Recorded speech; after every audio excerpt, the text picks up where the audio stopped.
Let's look at using Affinity Publisher to design an amazing photo book for print. We're going to start with this template. Now, I don't want to create the actual book, I'll create a template because you never know what size book you're going to want in the end. It might be wedding photos, it might be holiday photos, it might be happy family snaps. You don't really know. But what we'll do is have a template to start with, and you'll see the sizes and the layout, and you can alter that as you like from the template. It means you don't have to do all the basic setting up each time you want a photo book. You can just call it up from your templates. So let's look. Affinity Publisher is an amazing software package. You can do photo books, portfolios, nearly any project you'd like to design for an online or publication document.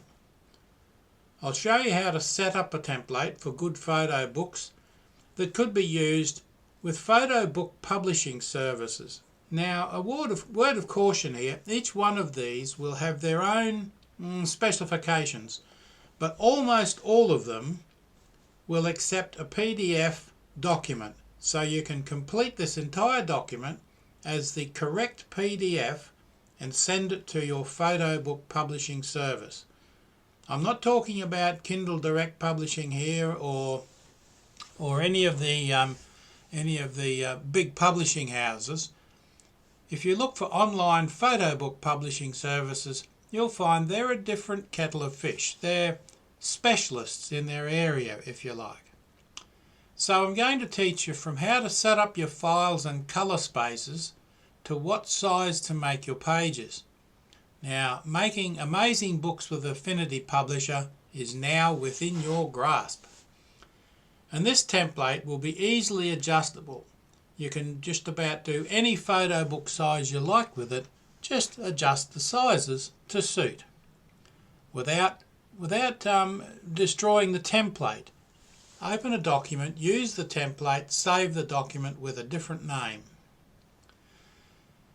I'm looking at a LayFlat photo book here. That's one document per page if you like. So let's start. Open Affinity Publisher and start a new file.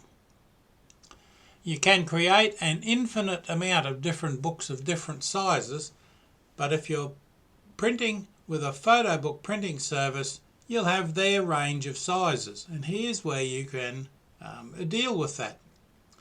With most interior pages, you add 1/4 of an inch on each side under the Layout tab when creating a new document. This gives you 1/4 of an inch margin all around. For example, with an 11-inch by 8.5-inch photo, you would set your project size to 11.25 by 8.75.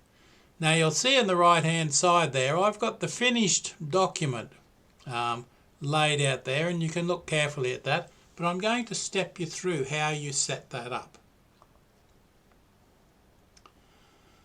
Carefully update each section. Now you'll see that it's been reduced so that only the layout section is obvious. Pages, colour, margins and bleed are not expanded, only layouts expanded. The DPI is set to 300 by default. The page width is 11.25 inches and the page height is 8.75 inches. And I've got the thing set to inches. If you need millimetres, simply change it to millimetres. The orientation for this particular book is landscape, and you can see it's selected there. Now you can have any number of pages really in a photo book, but most photo publishing services I've come across have a minimum of 20 pages and a maximum, in some cases, of 300. Now if you've got 300 pages in a book, you're going to be expecting people to sit there for quite a while. So select 20 pages. You can always add more if you need them, and tick on the default master. So check your width, your height, your DPI, the units, the orientation, image placement, number of pages and default master. Now your image placement policy, I've got it set to prefer linked. But you have to be careful with this one.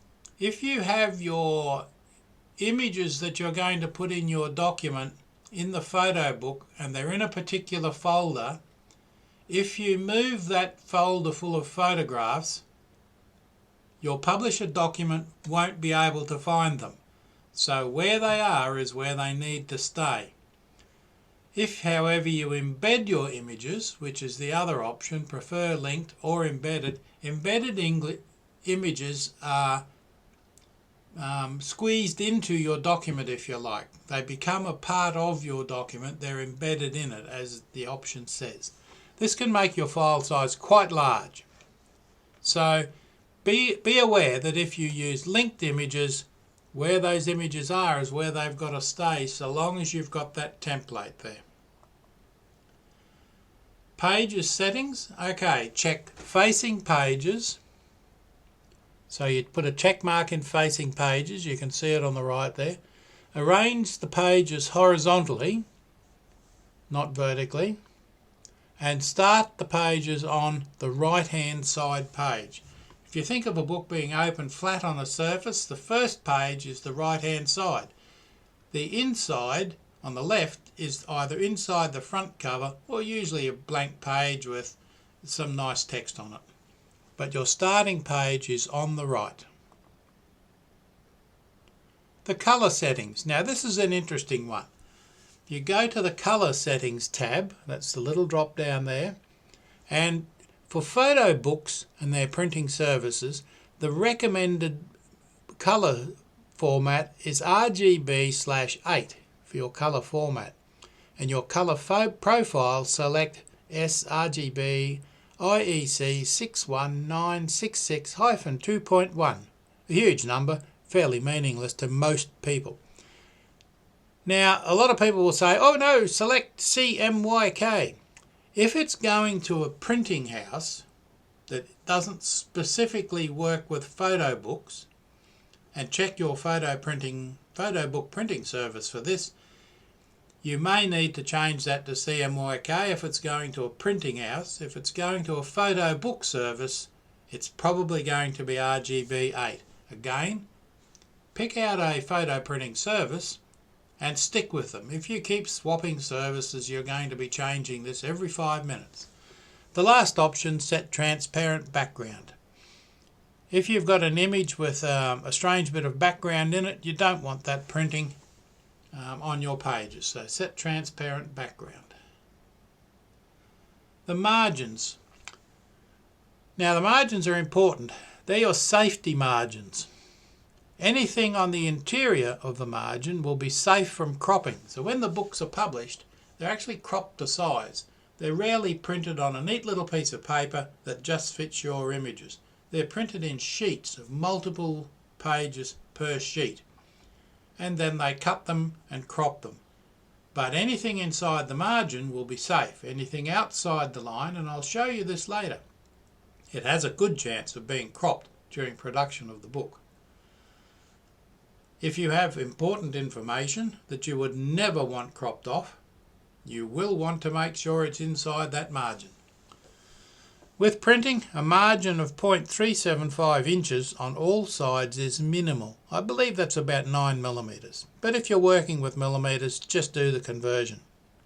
But again, check with your photo book printing service. Their margin requirements may be slightly different. Now you can see in the presets folder, in the window pane there, I've got a LayFlat photo book example of a preset. That's what you'll end up with, but for the moment that's the one I did. I previously baked a cake, so I can show you. I'm sure we've all seen that one before. Now, cover margins. Don't forget your book's going to have a cover, including the bleed. Now, what the heck is that? The cover margins vary depending on a hardcover photo book or a softcover photo book. And that'll be a choice you make with your printing service, with your photo book service, when it comes time to do your book. If you don't know how you're going to print your photo book before you make it, design it for a hardcover so you have the versatility to print either way. And in that case, design a 1-inch margin on all sides to make sure no important information is cropped off or lost in the turn-in or spine fold. So instead of 0.375, make your margins 1 inch. For softcover books, it's the same as a safety margin for the interior pages. So your cover, for a soft cover, 0.375, hard cover, 1 inch. Your interior can still be 0.375. We're talking about your cover here. Now for the bleed settings for all covers, you still want to set it for 0.125 inch on all sides. Same as the interior, same as the exterior. Now the bleed allows for an image or detail to be trimmed off, and it will be trimmed off. So don't think you can leave stuff in the bleed margins. But it means you can have an image right up to the edge of your cover, and a little tiny bit of it will be trimmed off. That gives it that nice, neat, oops, I didn't align the image correctly and there's a border showing around it. It means you can have edge-to-edge images. But make sure you allow for that little bit of bleed to be cut off your image. That's for your covers, remember. On the interior, it's a different story. Now, exporting your PDF, the settings for this. What are we doing? We haven't even created it yet. But when exporting your final PDF, go to File, Export, select PDF from the File options. And you can see that I've got Select PDF for Print. And an important point, in the drop down for Area, select All Pages instead of All Spreads. The All Spreads is probably in all cases a default, so you have to change that to All Pages. If you select All Spreads, you'll get a 2-page spread as a single page, and most photo printers cannot process those PDFs for print. So for a photo option house, that's what you need. For a printing house that does books and magazines and things like that, they'll have completely different requirements, and I urge you to consult them before you begin. Now, safety margins. Important notes. Keep images and text within the boundaries. The left is and image place mark, and the right is text. You can see the crosshairs there in the left. That's an image placement marker. That'll be, if you put an image in there, it will replace that X. It won't stay there. And the right, you can see, is a text marking. It's got the margin at the top. That's one page. That's not your cover. That's page 1. Keep images and text within the boundaries.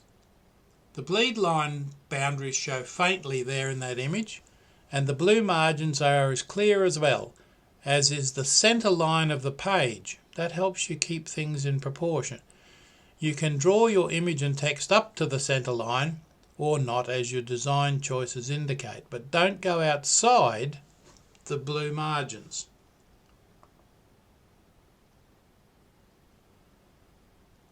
Images and texts over the margin boundaries will be cut off when published, and you can see I've done it on purpose there. I've taken the image and the text over the margin boundaries, and on the right hand image, that's what your ending result will look like. Not very nice looking. Your favourite people on the wedding day will have their heads trimmed off, or worse, and the text will be trimmed. Not very professional looking. Now, saving as a template. When you're happy with the layout of this master, you can save it as a template and put it in the Affinity Templates folder. Well, create one. You probably won't have one by default, but create one. At this stage, you don't need to add images or text, as this is the template. Don't forget to subscribe to my YouTube channel and click the like and even ring the bell so that you're reminded of any updates. It's only through your kindness in subscribing to my YouTube channel that I have the encouragement to keep on going and developing videos for you. Thank you for watching.